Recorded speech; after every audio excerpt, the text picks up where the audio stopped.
This is Canon Fodder, episode 31. We are live from Old England yet again. My guest this week is David Herod from Tukey's Magazine. How we doing, Dave? Great, thanks for having me. Can I say Dave or David? Or are you going to autistically screech at me? I go for either.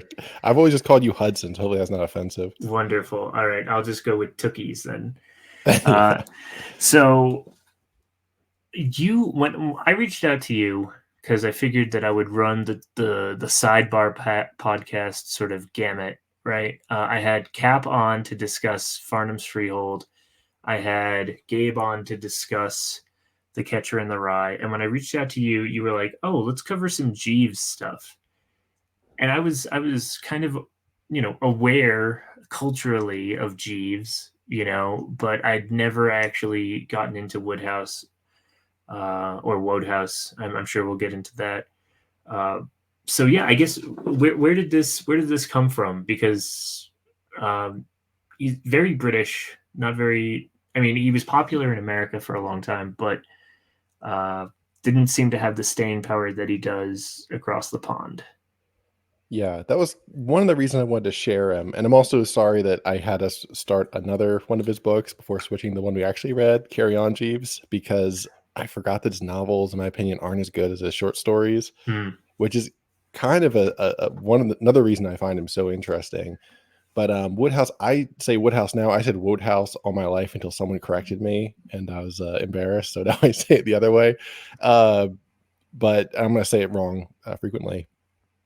But I want to share just one because I think he's incredibly talented. I think he maybe has the best mastery of the first person point of view of any writer I've come across. And he's someone I find myself emulating without meaning to in my own attempts at writing. And then the other big reason was exactly what you said. He's this kind of mythic. No, he's not mythic. He's this kind of lost superstar that modern people, especially in America, but in England, he's a little better known still. But this guy was enormous in his day. And now he's kind of a meme. He's elevated to the status of meme. And you remember Ask Jeeves, the search engine? Yeah. Back in the day. And I bet you, like me, you saw that. And you're like, oh yeah, Jeeves. Oh yeah, Butler guy. Jeeves? You don't even question it. I mean, there's even like a Seinfeld bit. He's like, why are all butlers named Jeeves? If you name your son Jeeves, he's not going to be a mechanic. I mean, Jeeves, it can do anything, to be clear. But yes, that is also true, Jeeves, and that's probably the best part about him, is that he's autodidactic. He's great at pretty much everything he sets his mind to, and he is constantly the main advice giver for not only Birdie but also all of Birdie's friends and family. But he's also completely set in his ways. He is stubborn, he is rigid, and he doesn't let Birdie get away with anything that he finds distasteful, which we'll get in, especially with these first two stories. But because I've gotten a smattering, I guess, of Jeeves, and yeah, very funny stuff. I've seen it compared to Holmes and Watson, which I think is interesting. Definitely more comedic than that, but I mean, the fact that he's a domestic servant and he is running the affairs. He's the man in charge. Very, very not subversive has taken on like such a bad meaning, but it's definitely subverts the expectation, if that makes any sense. Yeah, it's the comedy of the high is actually the low and the low is actually it's the inversion of expectation, where I guess the setup for anyone that maybe just knows what Jeeves is. I'm sure at least half the people listening probably have not read, because I feel like many people they're just aware of it as it's in the water, but they don't know what it is. Right. But yeah, Jeeves is a butler set in mostly the 1920s. The stories do proceed on. Some occur after World War II, but they're always set in. It's following the life of a protagonist, first person point of view of Bertie Wooster, who is this. What would you call him? Not debutante, but the sort of Whatever the male equivalent of a debutante is, he's very much he's not caddish because he's not Mhm. constantly chasing after women, but he's, I guess kind of a confirmed bachelor type, Mhm. without the sort of implications that Yeah. kind of Yeah. has. But he's very very chaste, and that's another aspect of the stories that's so interesting. In all of them, there is not one sexual joke or sexual reference. They're extremely clean, you, even though there is a lot of interesting gender stuff. so Um, so when we were talking earlier, like backstage, uh, I'd made a reference to Pretty Woman, right, which is just sort of a remake of My Fair Lady, right? mhm, And I think if I guess Colonel Pickering, if you're familiar with the film, is kind no. of a Bertie Wooster type, where he's affable but a little dense, Mhm. you know. And Uh, weak-willed. I think that's a pretty key part of Birdie's personality. He says, yeah, he's weak-willed, yeah, affable, but highly educated, but not exceptionally intelligent. And he has a right. lot of weird, peculiar mannerisms. Like he abbreviates tons of things that don't need to be abbreviated. He refers to eggs as bacon as E and B, and you kind of just get into the Yes, yes. this a flow state reading him. And he uses tons of very silly similes. Like he'll say, I actually have a few saved. I like to read. Could actually, would that be a good time? I can read a couple select quotes I Yeah, have no, for please you. go ahead. All right. Here we go. Freddie experienced the sort of abysmal soul sadness which afflicts most of Tolstoy's Russian peasants when, after putting a after putting in a heavy day's work, strangling his father, beating his wife, and dropping the baby in the city's reservoir, he turns to the cupboards only to find the vodka bottle empty. So, like, that's sort of a sense of the mannerism. Well, actually, let me one or two more. Unseen in the background, Fate was quietly slipping lead boxing gloves on. And here's a quote, some dialogue. There are moments, Jeeves, when one asks oneself, do trousers matter? The mood will pass, sir. Which I don't and deliver that especially well, but it's hilarious dialogue. and and there, so my library has one of those you can borrow an audiobook type thing, and they have a lot of the Jeeves stories on audiobook. I typically don't like listening to fiction, but Mhm. uh, I found these very easy to listen to along with my reading because I really tried to consume as much as I could for this talk. And yeah, he writes in first person, but Jeeves has a very distinct voice, Mhm. which is difficult to pull off, as I'm sure being a writer yourself. Yeah, no, it's amazingly done. Characterization is great. And another theory I had reading this last night actually is I think that the Wodehouse short stories in particular are this they're like what's the word? What is it? They're not satire. They're sitcoms. They're Mm, sitcom. They're like the first like yes, perfectly formed sitcom in the yes, written form. I could definitely see that. Yes, they are. I mean, yeah, and they're episodic, definitely. Mhm. There's no sort of there's a vague continuity, but the events of one don't affect really the others. And like most shows that get turned into a movie, the movies aren't as good. Yeah. And I guess you could say the novels aren't as good. The they a lot of people they are good. I and a lot of people will stand for them and enjoy reading it. And I've read a few. I always found the short stories were stronger and funny enough, most of his writing, the way Woodhouse got famous is his writing would be this was the era of the short story and the era of newspapers.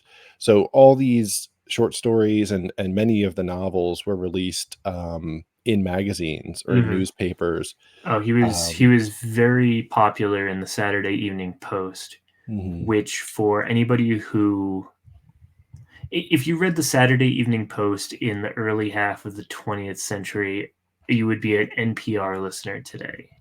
Yeah. I think that's, maybe a bit unfair, but also a lot of there's a certain strain of liberalism in Saturday Evening Post stuff that maybe closer to like the Reader's Digest type deal is very I want to appear smart reading. Yeah. Maybe the New Yorker is another, less pretentious than the New Yorker, but are you saying he would be Ukraine posting today? Oh, Wodehouse, no, but your typical Saturday Evening Post enjoyer, yes. Yeah. But you can see how he got big in a format like that, where you read one of these stories and you're just like, oh, wow, that was awesome. I'd love to read another one of these, like, next week, next month, or whenever he gets another one of these published. Hey, I've read this you'll one follow him. before. What are you talking about? It's brand new. That is my one criticism. So I guess the one other thing on the sitcom and the format, it's always this idyllic setting, lower stakes.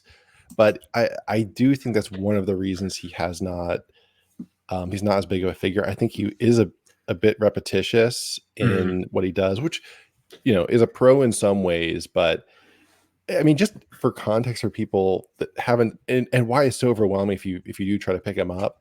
And I would say just pick up what we're talking about today, Carry On Jeeves, the short story collection. The guy wrote, I have here, 71 novels, 24 collections of stories, and he actually wrote 42 plays. I've not seen or listened or anything to any of the plays, but he co-wrote a lot of those. But he was very active. He was prolific, frankly, and he lived a long time until 1975. So he was active in writing from, I think it was like 1907 or something like that, and then I think he went professional 1910, something around there. And so, yeah, I think it was 60 years. around the First World War that he, at least the Jeeves stories started to pop up, and we'll get to the inspiration for Jeeves, at least his name. But shall we? Maybe we should get into the character dynamics a little bit more.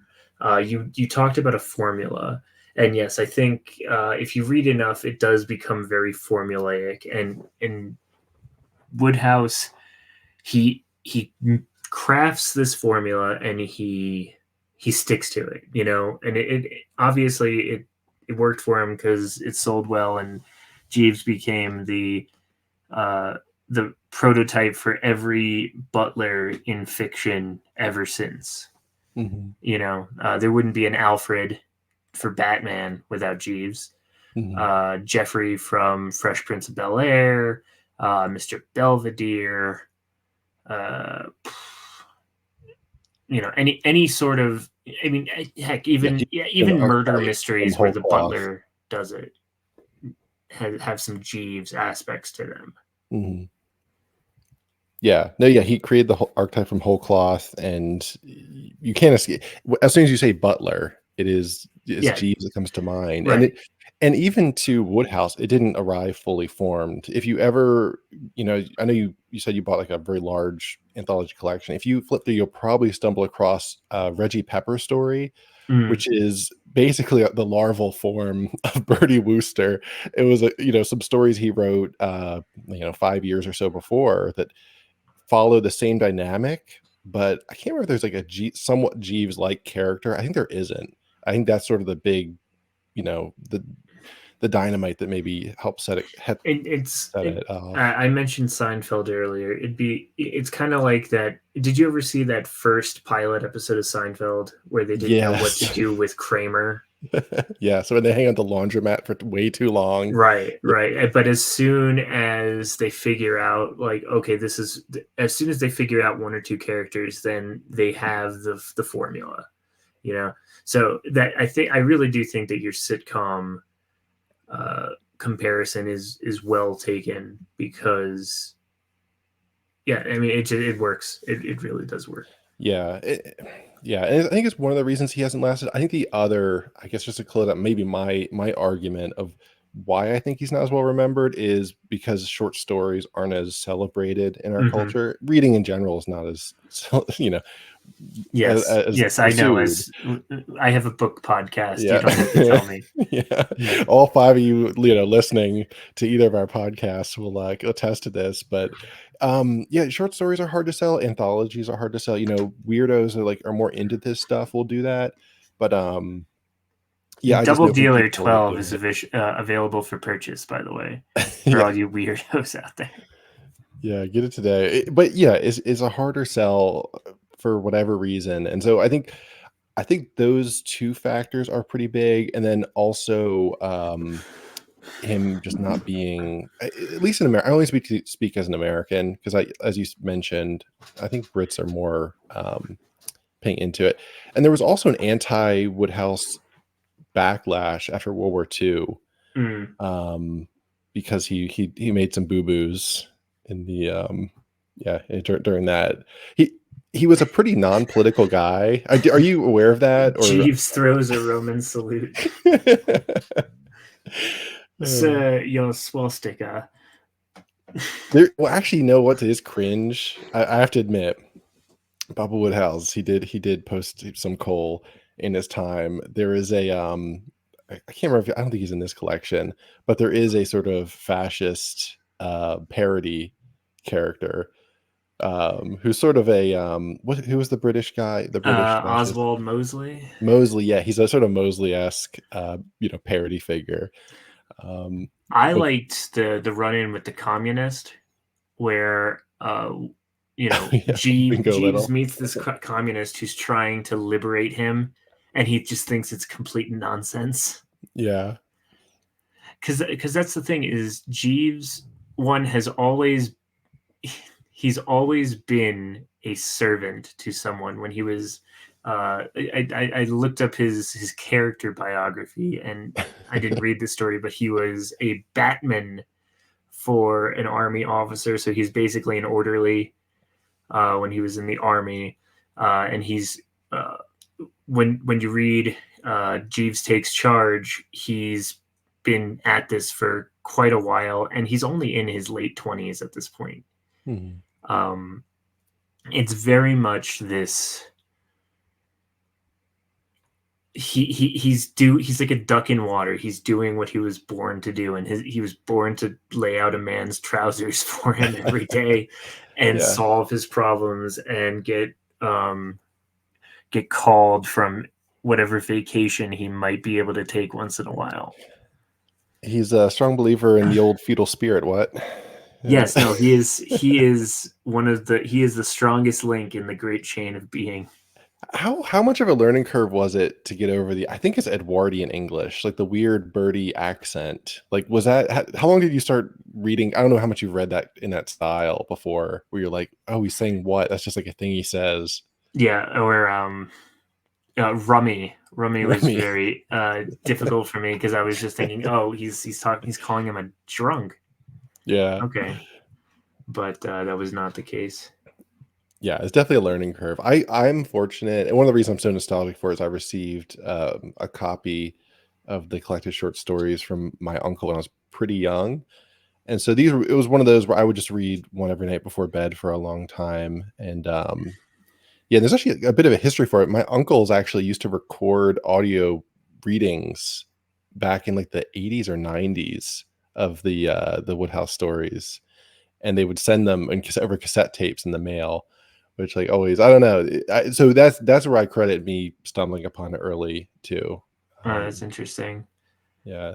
Well, actually, I'm thinking back to early television. You wouldn't have the dynamic of, say, The Odd Couple without Jeeves and Bertie, Mhm. uh, or like I mentioned, Batman before. That's probably the most enduring uh, butler sort of relationship that we have in our culture.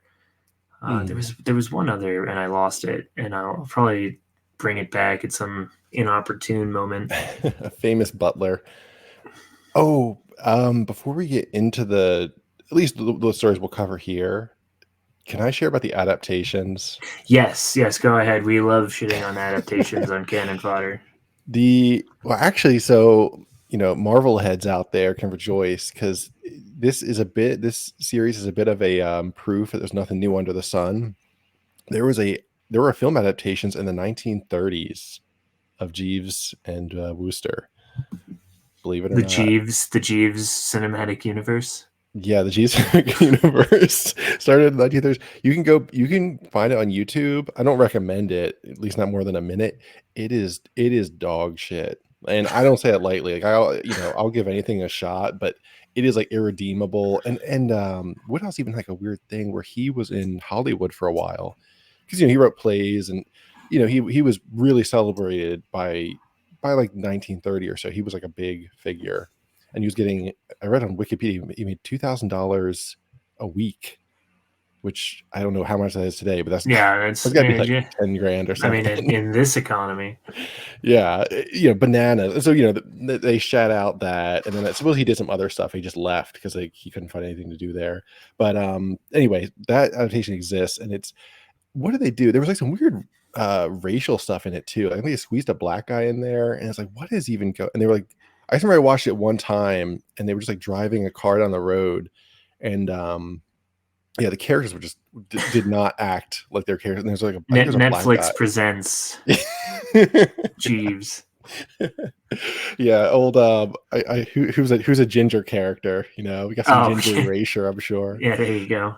And then the other one is, there's actually a show that I think is worth checking out. A lot of hardcore fans hate on it, but there is when was it, like late 90s, is it Frasier era show that has actually Hugh Laurie and Stephen Fry acting as Birdie and Jeeves respectively. And that sounds like it'd be good, actually. I think it's pretty good. They changed some stuff, but you can definitely, everything is based on stories or novels. And if you ever want to see Hugh Laurie in blackface, this is your only chance, because there is a minstrel show in one of the episodes. I'm sure they would love that to disappear, but we have it saved forever. You know who would act, like, if he were younger? I feel like Ricky Gervais would do a good job as Birdie. A younger Ricky Gervais. I could see it because he's also, I mean, one, he's a comic actor. I like most of the stuff that he's in, but he's very good at being the butt of the joke. Mm-hmm. And then probably somebody a bit more distinguished to be Jeeves. Mm-hmm. Yeah, and I could see that, and that was definitely the dynamic they pulled there. I always pictured Jeeves as older, because I don't think he's described in the books, but you said from his Sonic the Hedgehog or Steel Toe the Hedgehog or whatever it's called bio, he was 29 in the first story. And what I read in the intro to the volume that I have is, it was originally they were closer in age, but then people started having this idea of Jeeves as sort of a older father type figure to Birdie, and he kind of stepped away from any sort of aging him. So it's kind of up in the air, and it's really up to your interpretation.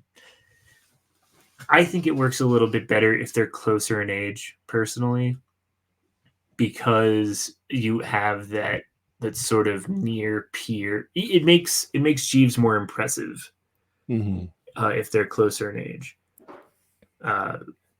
It makes sense. Yeah, and I can see it. It might just be intuitively. I'm probably with a lot of people that were initially assuming he's older, right? It's because he does take that almost quasi mentor role. The patient, enduring old man that deals with this kind of young guy who means well but just has no idea what he's doing. Have you read anything by Evelyn Waugh?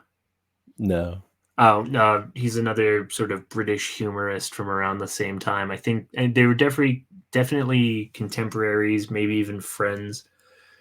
If you read something like Brideshead Revisited, very similar comic style. I recommend him.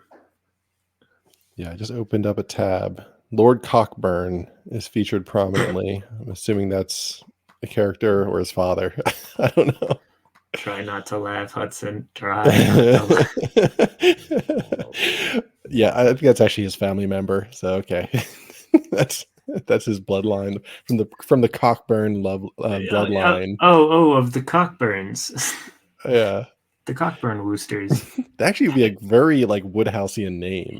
Like Yes, if it was they are, and Weed in. that's the thing too, is the names are ridiculous. Yeah. Every person of status goes by a nickname. So Bertie is, I think, Bertram or Bertrand, Mm, right?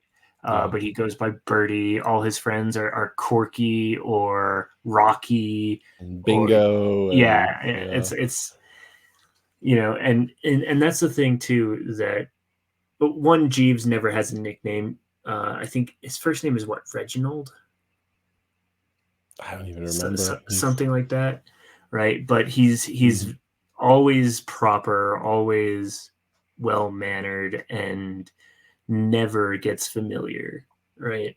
mhm, Whereas you have the aristocrat types, right? The people who are supposed to be running the empire at this point, and they're all, kind of dumb and childish, but like really buffoonish. It's an interesting flip on what we would assume is the norm. yeah. Yeah, they're all extremely silly, but almost always in a harmless way. Like no one's Oh, hurting anyone. Is people are running ineffective magazines. Couldn't be me. Couldn't be anyone here. Like his mother was the aunt, Milady's boudoir. And the other guy, and Bertie writes an article for it, and that's his one claim to fame. There's bunch of other yeah, they're just lovable goofs, and I think that's part of the charm of it is like it's a safe friendly environment where no one's gonna get murdered. that's true. Yeah. So you brought a Marvel before, but Tony Stark's sort of robot butler Jarvis is based on a real, well, not real, but in the comics, the Avengers lived in a mansion that had a butler named Jarvis because Stan Lee is a hack. Nice. So I've actually never seen. I actually avoid Marvel movies. Like I try to try to keep I, myself I edgy. haven't seen one in at least 5 years. Yeah, yeah. It's incredible they're still going. To be honest, it's one of the reasons I'm into this kind of stuff because like I think I'd kill myself if I had to pretend to even care about that shit. Um. All right. So okay, so let's go over Jeeves Takes Charge because I think it's an excellent introduction. Even though it's written, when was it written? This It's was written in definitely one of the 1916, and then it was republished. This is a stitch up, as they call it, where he merged everything he wrote between, or most of the Jeeves stories between 1960 and 1924 into Carry On Jeeves. got it. And I just mean that it's not the first Jeeves story. This is sort of this is written after the fact. That after he's written a few Jeeves stories, and this just kind of explains how the relationship is I think built. so. I think so. Right. So Bertie is a Londoner. He he had another valet or butler, right, who Mhm. was stealing his socks, which I thought was like really funny, of all the items of clothing or anything at all. And that's the thing too. Woodhouse is obsessed with clothes, right? Yeah. Every story has to end, or it begins, or at least makes mention of some item that Bertie sort of takes a liking to. Jeeves uh, doesn't like it, and by the end of the story, Bertie kind of lets Jeeves have his way, and he'll like get Mhm. rid of the piece, whether it's a hat or a tie, or in this case, it's a suit. Yeah, Um, once is a mustache as well. right, He right, right. That's refuses right. to cut it. Yeah, Um, yeah, I think and that's the one with the sister, right? I think so. Yeah, and again, that's like that's the stakes, right? It's always like a ridiculous, like whether he has a fuchsia tie or not. Like that is the what's driving these characters apart. You know, it's not infidelity, it's not murder. Um, and you know, you can imagine because you said he's kind of a young, roguish guy. You know, but in a again a harmless way. He's not a womanizer. He's just kind of out with his kind of reliving his college days with his other young guys. Right. And so you make mention of that because that's also a big part of Jeeves takes charge, right? So uh, Birdie fires the sock thief, right? Mhm. And Jeeves is sent by the agency as his replacement. Uh, he gives him a hangover cure because Birdie had gone out drinking the night before, right? Yeah, and Jeeves is so smart, he can mix an egg with Worcestershire sauce and 3 other things, and it will just yeah, it'll Yeah, cure you like instant that. instant hangover cure. I've did you ever try it by chance? No, it sounds absolutely disgusting. I mean, it sounds like something raw egg nationalists might do. There might be something to it. Maybe put some, salt in there, you hydrate yourself and re-solidify yourself. So Birdie is also engaged to a woman at this point, Lady Florence, Yeah, who cray, yeah. yeah, and she is a very good looking woman, but that's about all that she has going for her. She's domineering. She's kind of a pill, and she keeps trying to change who Birdie is. Right? She's having him read different philosophy books, trying to make him into sort of more intelligent, more intelligentsia, intellectual type, right? Yeah, yeah. And he's like, you're really pretty. I want to just be with you. Like he's thinking when Jeeves comes in, he's thinking with the wrong head, right? Mhm. He and she comes back too. Like in the one we almost read, I think she is one of the main features in it, which is another thing that is it's the same cast of characters. And that one there's a hilarious scene where she catches him in a bookstore and she starts like quizzing him on things and he has to pretend that he's reading. Um yeah, so what happens next? So she oh, that's right, the country house. He gets called to the country So house. so he's planning to have a weekend with her. Uh, to her uncle has a home in the country. He's going to visit to spend time with the family because again, and also when you were engaged to be married back then, you're basically married. It's not, you know, you don't get to express uh, physical love for one another yet, but families get together. There's a lot of pomp and circumstance around it, and a lot of protocol is the word I'm looking Mhm. for, right? So she sends him a telegram saying, "Hey, I need to talk to you before we go over there," right? Uh, and she has a mission for him, and Yeah. this mission is her uncle has written a memoir. He's an older gentleman, and it's basically him reliving his glory days, much like Birdie tries to keep them going.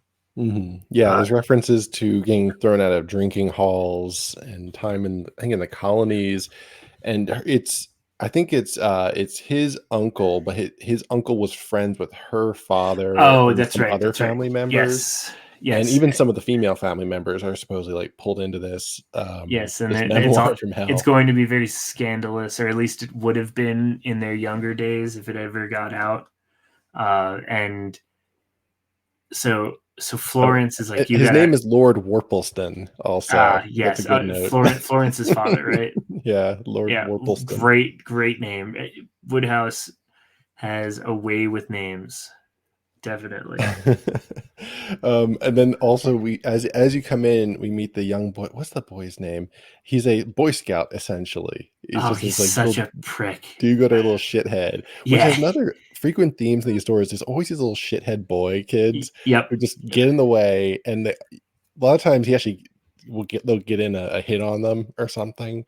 Like once he like, kicks a kid off a bridge, not a tall bridge, but he does kick a You kid know, in. enough. Yeah, and the kid is established right away. He has like a list of good deeds he has to do every day, and the way Birdie delivers it is hilarious. Which another thing just to point out is kind of a misnomer, I think, to call these stories Jeeves stories, even though that's what they are, because Jeeves actually does narrate. I think he wrote like 2 or 3 that were narrated by Jeeves, but most of the time it's Birdie and his particular voice.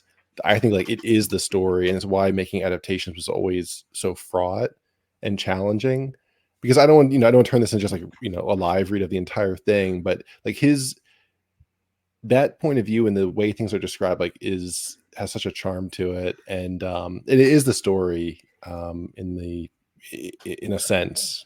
It could be done in the same way that Holmes stories are told from Watson's perspective, and Mhm. the really good Holmes stories will, or good Holmes adaptations will have a sort of narration throughout of Watson's thoughts, because Mhm. yeah, much like Arthur Conan Doyle, a lot of the richness and the reason that people kept reading is because of the observations of the characters.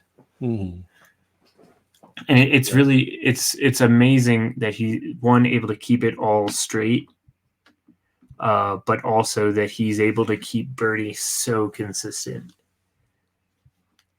Yeah, it really is. He definitely nailed the style and made a and did the rest of his life to make money. Um, okay, but uh, so back on track. So we have the kid. He's there. He's got the mission. He has to steal it. And the of course there's a butler. The uncle has a butler. He has to steal it from the butler when he drops it off, or when he's waiting to receive it on the banister or something. Like the Right. uncle It's going out finishes. into the mail. Yeah, Excuse and me. he's Sorry. supposed to run it out to the mail, but or add to the mail pile for the day. But Bernie he pretends to smoke cigarettes, and then he legs it as he describes it, runs over, grabs it, and then the little shithead kid pops up just in time. And be like, "Oh, how you doing there?" Yeah, he's Or like, no, "What do is that you in what do his you got there?" room? It Yeah, might be in yeah, his yeah. yeah. He gets it to his room, and then the shithead appears. And he's a good kid, but he's also clearly got it out for Birdie, and Yeah. Birdie kind of has it out for him as well. And actually, there's one point where he tries to get out of the mission by asking Florence to ask the kid to do this for her. Yeah. You know, it's like, oh, he's your brother. Why don't you just do it? Yeah. Um, Really set him up. yeah, Um, and he gets him to go away by just giving him a random task. He's like, go cut my cigars for me. That's it. Yeah, go get my cigars downstairs as he poorly hides a book behind his back. This He's like, I don't manuscript. think the kid saw it. It's behind my back. And locks it in a drawer. Yeah. And So the kid obviously goes and tells the uncle. The uncle is distraught at the idea uh, that his nephew could possibly do something to hurt him like this, and makes up this excuse to go rummaging through his room, saying that another guest had left their cigarette case. Uh, and when he opens the drawer, there's no manuscript there, right? mm, Thus showing our man Jeeves is always one step ahead of everybody else. yeah, and probably Jeeves emerges with the key because the thing is locked, and Freddy's like, "Oh, I guess we can't go in there." And Jeeves like, "Oh, I have the key, sir." I yes, I have yes. He and then He's like, you "I could nearly just buffed the man. I nearly smacked you him." could just like see in your mind's eye, Birdie wanting to strangle Jeeves. And then Jeeves reveals like, "Oh, I found it. I moved it away, sir. You don't need to worry." Jeeves, what don't you know?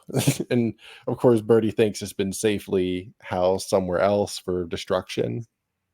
because that was the whole thing. They wanted to destroy it, but like, well, we Yes. can't burn it. Like, we're just, Yes. we're in. And it's so sad because Florence says like, oh, he's like 80 years old. He couldn't possibly muster the strength to write this again.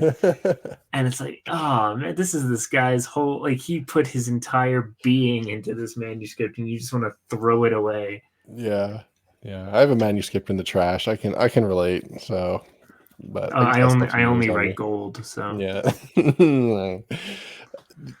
Yeah, thanks for the very gold kind of stranger. oh jeez. And what the exact order of sequence is what happened? So how does he find out that Jeeves did the double cross? I can't remember the moment. So later on, Jeeves ends up telling him, right? Hmm. Oh no, it's No, they they receive leave. it, right? Yeah, oh yeah, the publishers receive it right after thinking that it got lost in the Yeah, mail, and the uncle it's calls. like He's like, "Oh, rejoicing. Yeah. uh, they got it. It's awesome. Thank you, Yeah. whatever." Sorry, I blamed you. And Birdie is like, just he doesn't know what to do. Florence immediately cuts off the engagement, right? And this is another one of Jeeves' like 40 chess moves. Mhm. Butler's in control because he's like, you would not have been happy Yeah. married to Florence, and Birdie fires He him. even references, he's like, I saw you struggling with that book in the corner every night, sir. He's like, I know, you just don't have it in you. and he's like, oh, I used to work for the Worpleston, or whatever the hell their name is, Yeah. the Worplestons, very odd family, and she was horrible to the help. um, you would not have been happy with her. And he fires Jeeves and then sleeps on it and is like, you know what, Jeeves is probably right. Yeah. He was right about everything. You know what? Throw out that check suit as Yes, well. Because yes, that was the other yes, thing. He the had the suit. suit. And Jeeves had already done so. Jeeves had been fired and gave the suit that Birdie was wearing to the gardener. Nice. Yeah. Just So yeah, that's Jeeves takes charge. Very good introduction to the characters, and really funny. I can't describe how funny it is. yeah. As well, I just would strongly recommend anyone that listens to it just to pick it up. I'm sure you can get it, free somewhere in a library. Um, because yeah, these are short, so you can easily read a few of these, and once you read a few, you really have a gist of what it's about. Hmm. I think it's one of those. I think I find a lot of people that read Woodhouse, like even people that are really into which I would say I wouldn't say I'm really really like I've read a lot, but I've read a decent bit. I think most people like me, you read like 12 or so, and you got it. Then whenever I want to go back to it, I tend to go back to just my favorites of the ones I Hmm. already had because yeah, it's such a consistent formula, but it's just done so well and so cleverly. They're kind of just always there for you. Yeah, I've got the gist, but they're just so, it's like, like you said with television, you have your favorite episodes that you can just kind of watch over Mhm. and over again, but you still, the completionist in me wants to get to all of them. Mhm. Maybe one day we'll come back to this. We'll do it, a tier ranking of all the Uh, stories. It's like, yes, Jeeves takes charge. That's yeah, that's S S tier. tier You know, power uh, player. Aunts aren't gentlemen. That's mid. It's a C tier. Actually, I did hear that one's pretty shitty to be honest. Or not shit. It's very derivative. That's him and his borderline Yeah, senile I days. think it's Yeah. the last. I think it's the last novel. Yeah. Yeah. I think for anyone that's at all curious, you just pick up any of the short story collections. This actually isn't my favorite one. My favorite one is Joy the in the one. morning. No, it's what is it? It's like in the Intimitable Jeeves. Mm. That one I think is my favorite. It's very Bingo Little heavy. Like you had mentioned earlier that you'd read the communist one. That's from that. And then there's also the Sunny Boy one, which anyone that will have read it is probably laughing right now because there's there's like a hilarious bit about he has to go to a competition to sing Sunny Boy. Do you know the song? No, I don't. You were only 3, sonny boy. Uh, You were on my knee, sonny boy. No? Okay, you gotta no, listen to no, that I, on YouTube later or I'm. something. It's this really, like, hammy song from the era. Is this where the blackface comes in? No, that was a different one. The blackface is what was it? They had to sneak onto a boat, and so they all had to pretend to be blackface. At least that's how it was in the show. I actually don't even remember the short story, if that it was exactly the same or not. But, yeah, you gotta look up Hugh Laurie blackface. That's another that's the must-watch episode of the show, the only must-watch part. So we have the second one we were going to discuss is the artistic career of Corky. So Corky Also known as is Jeeves fucks up. yes, and that's what's interesting too is that it's the only time that Jeeves is shown to be human and Mhm. able to make mistakes. Yeah, there's actually there's at least one other, which is one of my another of my favorites in the Intimidable Jeeves, where Jeeves just fucks Bingo up beyond all recognition. Um, which is yeah, without but staying on this one, yeah, this one is great, yeah, because it shows I the felt so bad for Corky, right? dude, he gets done So so dirty, and he's such a good sport about it all. It's rough. so Corky Cochran or Corcoran rather is an artist and he lives on that's the thing too is that almost all of the characters live on allowance from older Mhm. family members, right? Yeah, they're all it was an aunt or an uncle that's holding the purse Yes. strings, and they have to make them happy in some way. Yes, there's another story in this collection where uh, Birdie has a poet friend who detests living in cities, Mhm. but his aunt Always who wanted to live in the city, right? Like, "Live for me, do it for me." yeah, and he's like, oh god, yeah. But anyway, so Corky is an artist. He has an uncle who is bankrolling him who runs a jute business. Now, I didn't figure out what a jute business is. Do you know what that is? I didn't I'm looking up right now.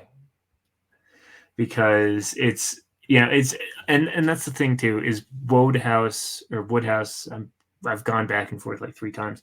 He uses these anachronistic terms. Probably they were probably even anachronistic when he was writing them, and that somehow turns into being timeless. If that makes sense to you.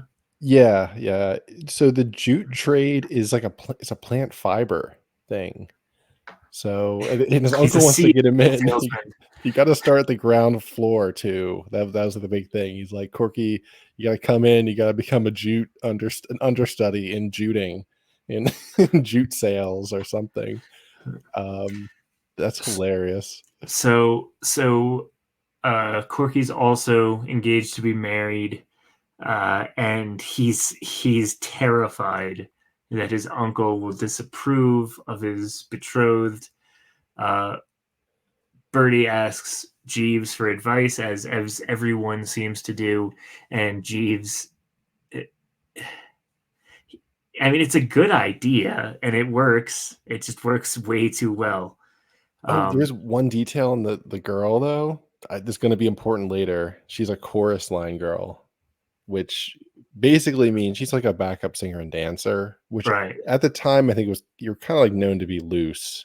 So that Ah, was the yes, implication if you're that yes. kind of performer. Right, and that's yeah, that I didn't put I read that and I didn't really put it together in the context. It's I you just figured it's like, oh, it's lesser work, but yeah, it's like you this said though, like this is an anachronistic language. Like a lot of it assumes you have a knowledge of it, and it's even like a little bit outdated the way they even speak in it, like for the mhm, era. Like right. it's kind of It's like kind of like yeah. it's kind of like when Gatsby calls everybody old sport and Mhm. everybody around him kind of looks at him like, what? Yeah. which funny enough, I just reread. Actually, I've been 1920s maxing Yes, lately. we need to be roaring 20s maxing. Um, but I'm sorry, I interrupted. Or do you want me to do the scheme? Yeah, so the scheme is, and the name in this, the name in this story is Warple. The uncle's name is Warple. So there's something. It's just a funny name, you Yeah, know. that warp, that sound, the warp. Yeah, very guttural. He wrote a book called American Birds. So Muriel is to write the children's book of American Birds and Mm, dedicate it to him. This works really, really well because as Birdie leaves the country, or yeah, Birdie leaves to go yeah, he's out visit for some friends. months or something, and he's like, "Oh, you know what? Here, I'll front you whatever it is, like $100 or $500, something that I'm sure is worth a lot more than to get a ghostwriter to make this book." Just every other page saying how genius Mr. Warple the Jutesman is. But yet he comes back and oh no, he comes back and he bumps into her. Yeah, you know, he bumps into Oh my her, god, dude. and she's married to the uncle. Yeah, well, he like she acts like she doesn't know him at first. He's like, "Oh, Meredith," or no, Muriel. Muriel, yeah, so good to see you. And she's like, "Oh, hi." He's like, "Oh, how's old Corky? How's that?" And she's like, "Who? Oh, what?" And then the old man comes. This dude is old too, Right, right, like right, red right. face, white hair, Yes, and big guy. it's very clear. So Want to get cuckolded? Here's my card. That's the look. and it's funny because you mentioned the part about her being a chorus line girl, and I didn't put that together. That of course she's just why sort of settle for the apple when you can have the tree kind of thing, Mhm. you know. It's also part of the Woodhouse vibe though that engagements are super loose, like Right, in the right. sense that both sides, men and women, will just like break off engagement at the drop of the hat, fall in love at the drop. It's like, I guess it's like classic, going back to Shakespeare, and I'm sure even before that, this sort of like, in a comedy, there's a sort of like flippancy to love, and it kind of just makes the plot fly, and it makes everything faster. But yeah, it still is brutal here. Imagine, because this one it happens off screen, and and they have a kid too. Yes, yes, and that comes Oh back. So they're married, and Birdie just wants to try and avoid Corky if at all possible. yeah, even he But feels guilty, but he's like, I just don't yeah, want to see it. they eventually end up meeting up, and Corky has to paint this baby. Yeah, he's been commissioned to paint a portrait of the baby of Yeah, his former of the cuck fiance. baby. Yeah, the baby that should be his is getting wheeled over while his Which is, and it's funny too because the writing on the wall is whatever inheritance that Corky might have been entitled to is now going to the baby. oh bruh. Bro. Like, Jeeves really fucked this up. Yeah, and now he has to make an appropriate picture or get cut off from his like meager stipend of whatever he gets from his uncle. Oh my god, it is brutal. And even So the babysitter is like this, like, is a hatchet-faced, like, old shrew. right, right. Uh, so yeah, Corky draws the baby, but his obvious distaste sort of wins the day, and it's an ugly painting. uh, this pisses off the uncle. He cuts Corky off completely, and I think the uncle says something like, "Oh, this belongs in like a comic strip or something." Yeah, So Jeeves, like, has the bright idea he's like, of "Oh, like, why don't "You know yeah, what? just do that. Yeah, let's Just make sell this lemonade." to sell this to the New York Post or something." Yeah. And he ends up making a lot of money out of it. Uh, But it's even then, it's like it's a Pyrrhic victory in a way. Like he Oh, lost some of his life, completely. It's like lost stuff for it. task failed successfully. You Yeah, know, like I got a wage job at the newspaper now, making the Adventures of Baby Blobs. Oh, lucky me! I could have just had all that jute money for free. oh, My and Jeeves also gets like a generous stipend from Corky as well, like a tip, like, hey, thanks, buddy, like you really came through for me. Yeah, Uh, he seems happy. He just doesn't, he's just hiding the tears at this point. and of course, Birdie wants to wear a blue suit with a red stripe. Jeeves convinces him to wear a brown suit. Jeeves gets his way. Mhm. It's yeah, it's formulaic, but it's fun. Yeah. I think that's what makes these so good. I think they're great stories to come back to as well. Like when you're in the mood for something light, which is not to say they're stupid or they're simple. Like there's a lot of deep references in the text, like showing like the level of education of the writer. There's a lot of like many of the jokes come from sort of failed Shakespearean or biblical references that Birdie will try and do. Mm-hmm. And the joke is he's like, oh, and then the walls of the Thingummy fell in, as the Philistines came or something like that. And he'll throw in like a weird goofy word, but you kind of see it like a sideways genius. And you're like, oh, actually that is like a very like point way to say that in a very dumb way. Yeah, no, you can tell that he took what is a very smart observation and then ran it through an idiot filter. Yeah, yeah, a highly educated idiot filter that it just adds such a charm to it. And It's like, oh what yeah, I kind of paid attention to Paradise Lost. Let me try and make a ham-fisted reference. yeah, yeah, it's like it's like allergic to seriousness, but I think it's still serious writing that's worthy of reading and consideration because of how well it does it. Yeah, I just can't say. I just don't want to keep gushing about it, but I just think I think it's one of those things everyone, especially anyone that's into writing, I think they really owe it to themselves to check out at least a short story or two, and just to Definitely, see what he's and they doing. they they, they glide quickly. Yeah, Hmm. I probably read these two specifically in like 20 minutes. Yeah, I did want to ask. You seem to be a Jeeves Woodhouse expert. Why is it set primarily in New York? Is that just where the readers were, so it was just easier to have it set there? I think it was a mix of things. So Woodhouse, he actually lived in New York a lot, and he actually spent the majority of, well, actually, I'm not sure the majority, all of the latter part of his life, he lived in the U.S. in Long Island, because he was effectively banished from England following World War II. Because I didn't go into enough detail before, Yes, but please explain his big oopsie. yeah, it was a big, anybody could have done it. Basically, he had a home in was it Netherlands or northern France, somewhere in Europe when the Blitz happened, and he got stranded. He tried to leave, and then there was like a wave of refugees. He got stuck. They got turned back. Basically, he was imprisoned in his home for a while. Then he got put into an internment camp, not a hardcore one, but one like in France somewhere.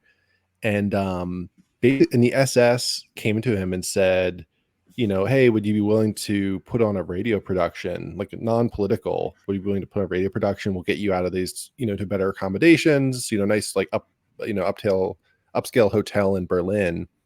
And he said, yeah. And then he did like I never listened to it, but just very like standard Woodhouse stuff, few broadcasts. But then after the war, there was the Reddit brigade came in hard. There was a lot of like posturing, a lot of like, you're a total traitor, and you could argue that it was, whether or not it was, right of him to do that. But he did not kill anyone or fight or even say anything negative about either side. He was a very non-political guy. Very good people on both Very, sides. he had this very good people on both sides moment where he was like, you know what, I'll do a radio thing if it gets me out of this, not terrible, but still a prison setting that Who involves. among us hasn't committed light treason? Yeah, we've all been there. Um, but anyway, so following that, there was threats of charges. So they lived for like a year in France and then or something, and then he went to the US and lived out his days there. But I think the setting in the US was because even before World War II, he lived in the US quite a bit. I think, and he even bumped into F. Scott Fitzgerald there, funny enough. Oh, Um, that's really funny. Odd to think of them as contemporaries, but they were. Actually, in the latest Art of Dark, the boys over there read a letter Wodehouse wrote about old Fitz, and he was actually kind of a pretty generous to him. Described him as seedy, but like a, a good guy. But like you seem like the rumors about him were overblown. But he was always, he seemed like he had a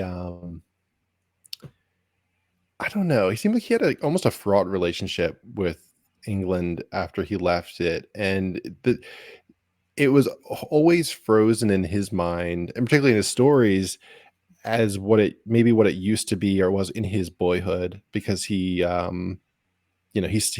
basically lived in a boarding school most of his youth in England, and his Mm. parents were overseas, and so I've heard some people suggest that maybe he had like a sad childhood in a way, maybe that influenced it, even though he says the Most opposite. funny people are kind of sick in the head.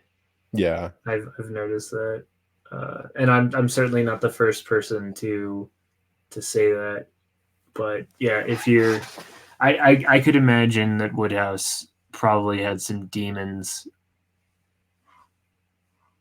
I could see it. He he definitely, on the outside, he was one of the more stable writers that Mm-hmm. I've seen, because he was despite his writing, he was only married one time, and it was for his whole life. And I never heard anything about infidelity or anything. It sounds like he was a fairly kind of reserved guy. Well, I mean, yeah, he might have been famous, but I don't think women were running around the block to try and get with PG Wodehouse. I, He I, wasn't have Hemingway. you ever made $2,000 a week in 1920s dollars though? I mean, I That's gotta true. imagine it would be pretty. I mean, you write Woodhouse and they let you do it, or you write Jeeves, they let you do it, right?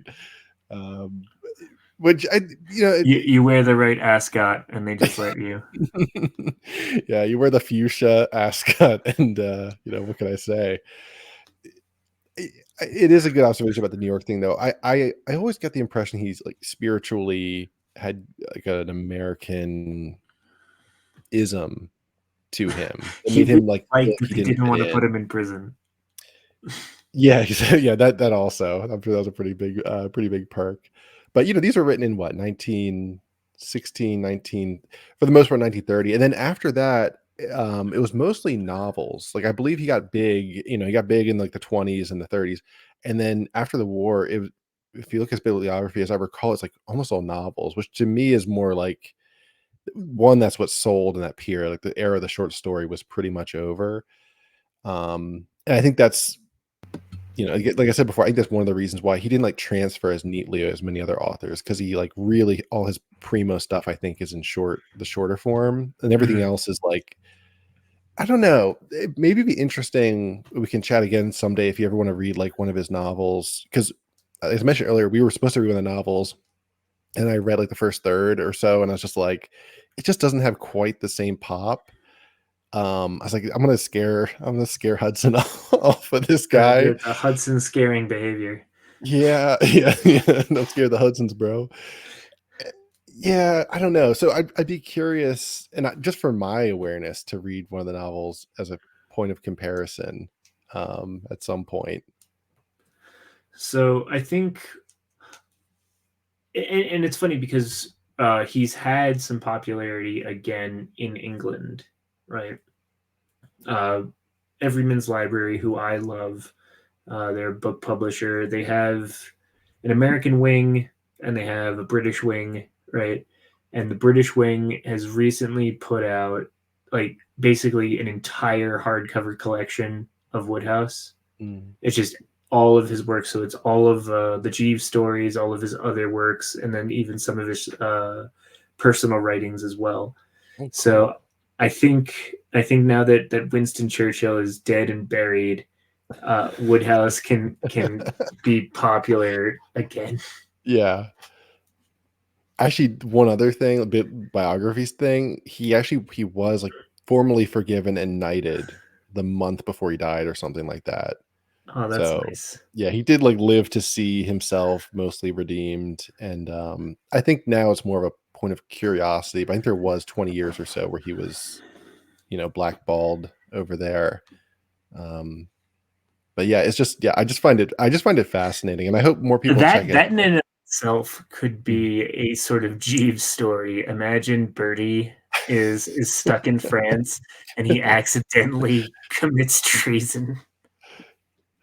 He really put me in a biff. He really got that's the Oh, nib of it, I old feel boy. just rummy about this whole thing. Uh, Adolf, I'm sorry, I can't go on the radio. But by gosh darn it, Jeeves, I'm Hitler's top guy. I can't say no to that. What am I gonna do? His attention beams struck me. I just got lost in his eyes. Yeah. Uh, Yeah. Oh, dude, yeah, dude, we need a Sam Hyde, Sam Hyde as Jeeves as as Bertie Birdie. Yeah. Wooster, and then one of his buddies is Jeeves. I'm trying to think if there's anything else I want to really, shill in terms of the Jeeves averse. And there's other books. People always just say Jeeves, but there's other ones that are pretty books and short stories. They're all pretty good. But I just think that if you ever pick one thing up from Wodehouse, it would be exactly what you've read. I think that's the way to go about it. And don't feel bad if you don't read all of it, because like I said, it's 90 books. Yeah, no, So he was the L. Ron Hubbard of Butler stories. yeah. So David, how can people support your work? How can they find you out in the wild internet? And what projects do you have coming up? I'm kind of split between, we have, if you just look up Tukey's Mag, and I'm sure you'll be nice enough to link it, as I've always seen you do in the past. There's a Usually, but Substack. now I've decided for you especially, I Yeah. won't. On the outs, yeah. The last tugger out gets punished, gets a kick in the ass. But yeah, I run a Substack. So if anyone wants to submit and or read, please do check it out and consider it. I do a lot of You had a recent article by my friend Dimes, a friend of the show, who it was awesome. It was such a good read, especially yeah. because I also dislike Bert Kreischer. So, but it was funny and poignant. And I remember, I think I told, it was either you or Cap that I said, this is way too good for your Substack. Yeah, it was Cap. He passed on to me, so don't worry. I Good. made Well, my I'm shortlist. glad Yeah. that my vitriol has been passed on. um, that was an amazing piece. I'm so grateful that he submitted. Actually, got a shout out in the Dudley New Right Post Mhm. P thing. So yeah, that was fantastic. I got an amazing Redditor that read it and then commented. Check it. You can check it out again. Open up the Substack, and it should be, I think it's the second to most recent post, the Bert Kreischer post. And there's a Redditor that did like a AI summary of it and then responded to the AI summary. It was bizarre. He's like, "Oh, I just don't know if I can read this. It's so like mean to Bert. Like, I don't know who this Bert guy is and why you're so against him. Like, I just don't feel like That's, support it." I'm like, "Oh my are you god, sure dude." that that's not Gabe just doing a performance art piece? I've had a few Redditor encounters in the past. So sometimes they somehow they find me. I don't advertise in places they live normally. Not that I'm above shilling on Reddit, but sometimes they wander in. I am above shilling on Reddit. I don't want to um make money. Yeah, exactly. So that, articles there, and then yeah, Gabe and Cap, who both you've been kind enough to host on here as well before. We do the Tukey sidebar, sort of book reviews and literature stuff. And there's actually, funny if I almost referenced my own podcast and like a recent essay we covered, because we started doing some literary essays. We did this also one by Ursula K. Le Guin Yes, called yes. Alfred and Poughkeepsie. I very much enjoyed that episode. Yeah, it's we have one or two other ones coming up that I think are amazing. One from, yeah, I won't spoil it, but in the next month or two, we're going to do a few more of those from essays that two guys that we're close with have shared. So yeah, check out those two, and then also I have a novella out which I have Shield on the Substack, so you can't avoid it if Yes, if you I read will it. make sure to post a link to your incomprehensible book as well. Incontinence, sir. Yes, the incontinence of your writing, and Yeah, it gives me what's it when you can't hold in your bowels? is that I think that is incontinence, Yeah, right? yeah, Or is yeah, that, I don't know. I have diarrhea of the brain as well as the mouth, so yeah. I can't keep it I'm straight. not feeling super well recently, so uh, if this episode is terrible, it's because of that and my guest. Yeah, exactly. Just pass the buck on to the Tukey's boys. We deserve Yes. Well, it. actually, now that hatchet is officially buried, now that I've had all three of you on, Yeah, now we have to get uh, you on at some point. oh yeah, definitely. I would be more than happy to come on the Sidebar podcast. We just gotta And find someone to grill. Gotta find someone to target. yes, yes, someone undeserving and not expecting it whatsoever. Yeah, there's a lot of targets out there. I'm sure we'll find somebody. But no, I hugely appreciate you having me on because yeah, I'm a frequent listener, and so it's fun to be able to share this. What to me is pretty special to me as I share for some personal reasons, but also just I feel like it's a sort of a fading giant. Hmm. I I want to keep the flame alive a little bit more than it is, particularly in the USA. I think, like you said, the Brits, there's still a pretty solid reading community for it. But I just, from people here who I talk to, I, it's like 1 in 10 maybe of people I consider pretty regular readers that have touched it. And that's the thing about this project. I've made a joke that this is my vanity project, Mhm. where I just talk about books that I've read with friends. But I've been introduced to a lot of rich literature that I just probably would never have picked up without the carrot and stick sort of motivation to get a podcast out there. So Mm. very glad to have started the Jeeves books. I'm probably going to continue reading for a long time. Um, as for the Double Dealer, uh, you can submit for issue 13. That'll be coming out this July. You can buy our previous issues. They are on sale on Amazon. You can subscribe to our Substack if you want to get Canon Fodder and some essays that we have put out. If you really like what we're doing, you can become a paid subscriber to our Substack. We will take your money and we will probably make you a guest on Canon Fodder, as well as a few other sort of small tokens of our appreciation. Every dollar that gets put into Canon Fodder and to the Double Dealer gets put actually to writers and artists. We've had a few people say, I was able to get groceries this week because of my commission from your magazine, which is always good to hear. Mhm. I am terrible at endings, so we'll just say insert ending here. Sounds good.